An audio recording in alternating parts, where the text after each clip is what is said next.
Meet the new Gerald R. Ford class, U.S. Navy's $13 billion aircraft carrier.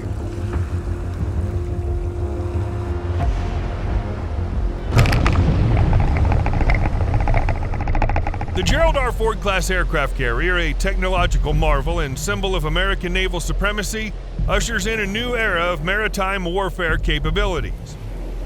Named after the 38th President of the United States, these supercarriers represent a quantum leap in naval engineering and operational flexibility.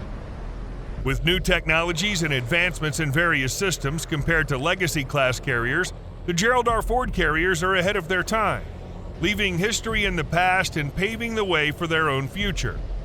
The Ford-class carriers differ significantly from their predecessors. First and foremost, the supercarriers are enormous. They're the largest ships in terms of displacement ever built for the U.S. Navy.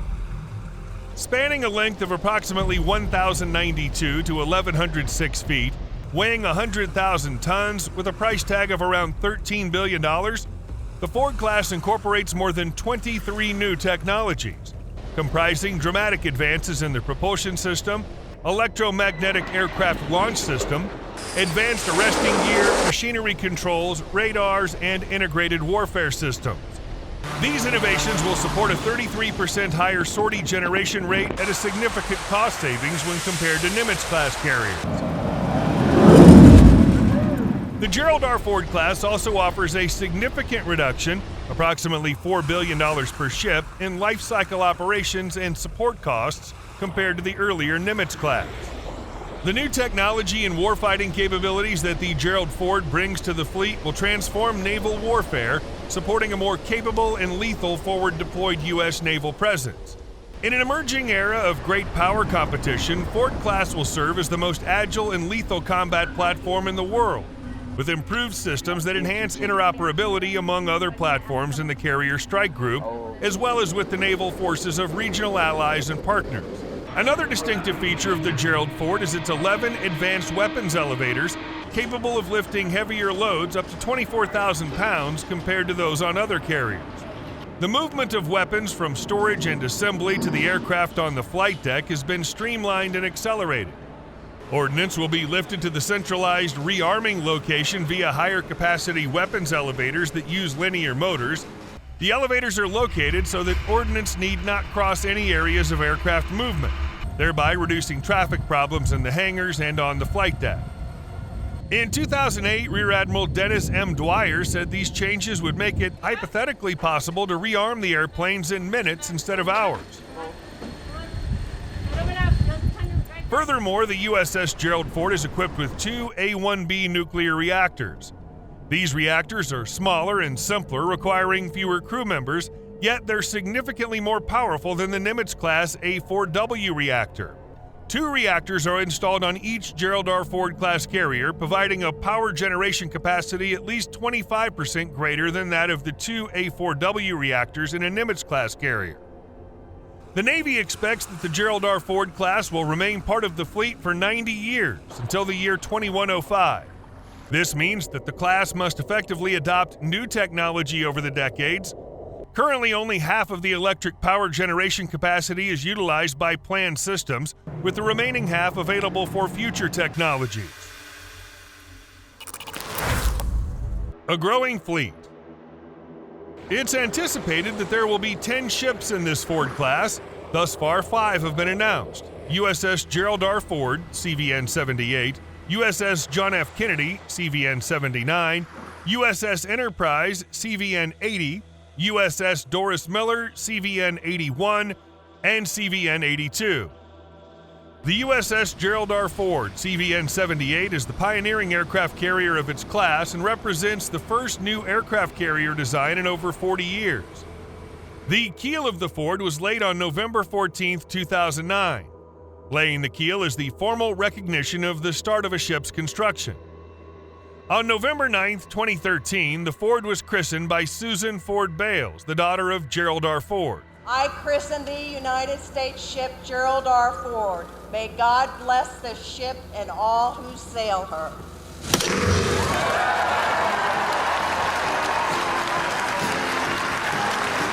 USS Gerald R. Ford was commissioned on July 22, 2017 by President Donald Trump. The commissioning ceremony marks the entry of a ship into active naval service. This was the day Ford took her place in the fleet alongside the other ships. Gerald R. Ford entered the fleet, replacing the decommissioned USS Enterprise, CVN-65, which ended her 51 years of active service. As of 2017, the USS Gerald R. Ford holds the distinction of being the world's largest aircraft carrier and the largest warship ever constructed. USS John F. Kennedy is the second aircraft carrier of the Ford class, and it's scheduled to replace USS Nimitz when it's decommissioned. USS Enterprise, the third Ford-class aircraft carrier to be constructed for the Navy, it'll be the 9th United States naval vessel and the third aircraft carrier to bear the name. It's scheduled to be in operation by 2028 and will replace the USS Dwight D. Eisenhower.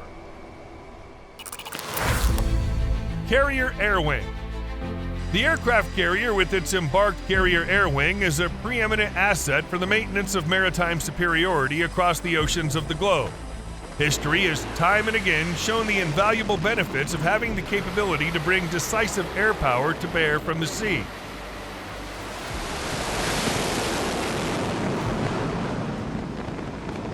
The carrier air wing serves as the primary means of deploying both offensive and defensive firepower. The Ford has the capability to carry more than 75 aircraft, which includes a diverse range of aircraft such as the F-35C Lightning II, FA-18EF Super Hornet, EA-18G Growler, E-2D Advanced Hawkeye, C-2A Greyhound, MH-60 RS helicopters, and unmanned combat aerial vehicles. In 2020, the U.S. Navy commenced the replacement of C-2As with CMV-22Bs, thereby fulfilling the carrier on-board delivery mission for the large deck carrier fleet. In addition to its versatility, the Ford class can recover and launch various short takeoff and vertical landing aircraft used by the U.S. Marine Corps.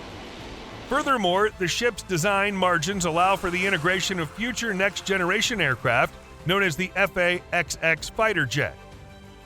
The FA-XX is part of a development and acquisition program for a future sixth-generation air superiority fighter intended to replace the FA-18EF Super Hornet and complement the F-35C starting in the 2030s.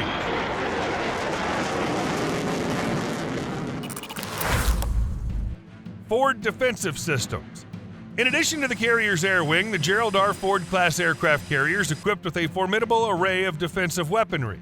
These include 2 RIM-162 Evolved Sea Sparrow missiles, 2 RIM-116 rolling airframe missile systems, 3 balanced close-in weapon systems, CWIS, for close-range defense, as well as 4 Mark 38 25mm machine gun systems and 4 M250 caliber machine guns.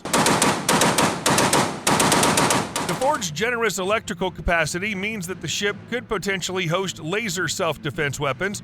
Powered by the ship's nuclear reactors, such a system would have a virtually limitless ammunition supply, significantly enhancing the ship's defensive capability. Ford Carrier Strike Group. A Carrier Strike Group, abbreviated as CSG, is a type of carrier battle group that's a principal element of U.S. power, holding enough firepower to rival the air forces of entire nations. Its mission is to achieve and sustain air, sea, and undersea control, response to crisis, and protect United States interests anywhere, anytime.